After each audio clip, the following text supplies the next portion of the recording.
আসসালামু আলাইকুম। সবাইকে রমজানের শুভেচ্ছা, রমজান মোবারক। কাল থেকে শুরু হচ্ছে সিয়াম সাধনা। আমরা সৌদি আরব আজকে একটি রোজা পালন করলাম, কারণ আজ থেকেই সৌদি আরব শুরু হয়ে গেছে রোজা পালন। তো ইনশাল্লাহ আগামীকাল থেকে বাংলাদেশে শুরু হবে।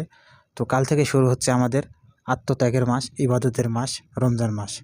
আর এই আত্মত্যাগের মধ্যেই আমাদের জীবন থেকে সব কিছু ত্যাগ করতে হবে, যেমন মানুষের সাথে হিংসা, বিদ্বেষ, রাগ, মারামারি, কাটাকাটি, রাহাজানি, সুদ, ঘুষ সব কিছু জীবন থেকে একেবারেই ত্যাগ করতে হবে।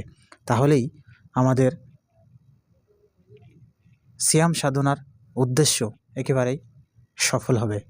তাই আসুন আমরা সবাই একে অপরের সাথে মিলেমিশে থাকি, একসাথে ইফতার করি, অনেকেই মিলে। যেনাদের ইফতার করার সামর্থ্য নেই তাদেরকে ইফতার সামগ্রী বিতরণ করি, একসাথে মিলেমিশে থাকি। আমাদের দেশে দেখি রমজান আসলেই কিছু অসাধু ব্যবসায়ী রয়েছে, তিনারা সব কিছু পণ্য সামগ্রীর দাম একেবারে বাড়িয়ে দেয়, যা সাধারণ ক্রেতাদের ক্রয় ক্ষমতার বাইরে চলে যায়। অথচ এই একই রমজান মাসে বিদেশে তার উল্টো হয়। এই যে আমরা সৌদি আরব রয়েছি, এখানে কিন্তু আজ থেকে প্রত্যেকটি সামগ্রীর দাম, অর্থাৎ প্রত্যেকটা রোজার সামগ্রীর দাম ঠিক আছে ছাড় দেওয়া শুরু হয়ে গেছে, এখানে ডিসকাউন্ট। তাহলে ইনারাও ব্যবসা করছে, আমাদের দেশেও ব্যবসা করছে, কিন্তু আমাদের দেশে তারা লাভ অনেকটাই করতে যাচ্ছে বেশি। এই রমজান মাস যেখানে আল্লাহর ইবাদত বন্দেগীর মাস, সেখানে এত মুনাফা অর্জন করার কী প্রয়োজন আছে? তাই যেসব ভাইয়েরা ব্যবসা করেন তাদেরকে বলবো, আপনারা এই রমজান মাসে কিছু লাভ করে পণ্য বিক্রি করেন, তাহলে মানুষের কাছে আপনারা ভালো হতে পারবেন, আর আল্লাহর কাছে তো অবশ্যই তার ফল পাবেন। উত্তম কিছু ফল আপনারা অবশ্যই পেয়ে থাকবেন।